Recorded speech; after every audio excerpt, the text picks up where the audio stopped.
9:09 na ng gabi pero nagke-crave daw itong asawa ko ng maasim na mangga. Dinaig pa niya ang buntis na naglilihi kaya ito pupunta kami sa garden para mamitas ng green mango. Na late kasi siyang nakauwi dahil nag-OT sila sa trabaho. At tingnan nyo naman kung gaano siya kasaya sa napitas niyang mangga.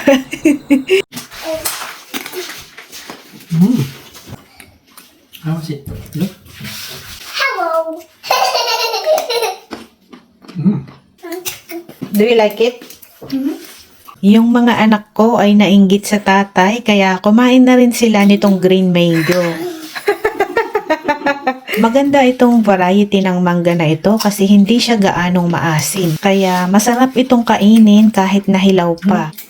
Mika likes it. It's not maasim, ha? May isang variety kami ng mangga, yung Bowen mango na hindi mo makain kapag kahilaw dahil sobrang asim.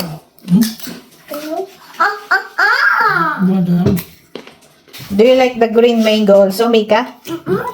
Pero itong Palmer mango variety na kinakain ng aking mag-aama ay hindi gaanong maasim, kaya masarap siyang papakin kahit green pa lang siya.